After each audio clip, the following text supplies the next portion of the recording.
prepping for the sheet acrylic class that I'm teaching tomorrow morning. I'm working on the slides last minute. I'm a little nervous, but I'm super excited. It's the first class at Noisebridge that I know of that's like directed towards hardware startups. So the thing about manufacturing something with plastic is that often you have to be a big company with a lot of money because the molds cost you a lot of money, a lot of upfront costs, and you have like really high minimum order quantities.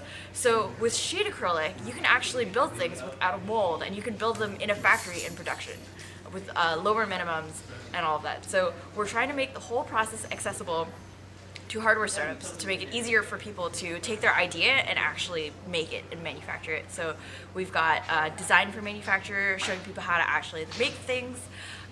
We're connecting people with local prototypers, and then finally we have a 30-minute Q&A with a Chinese contract manufacturer.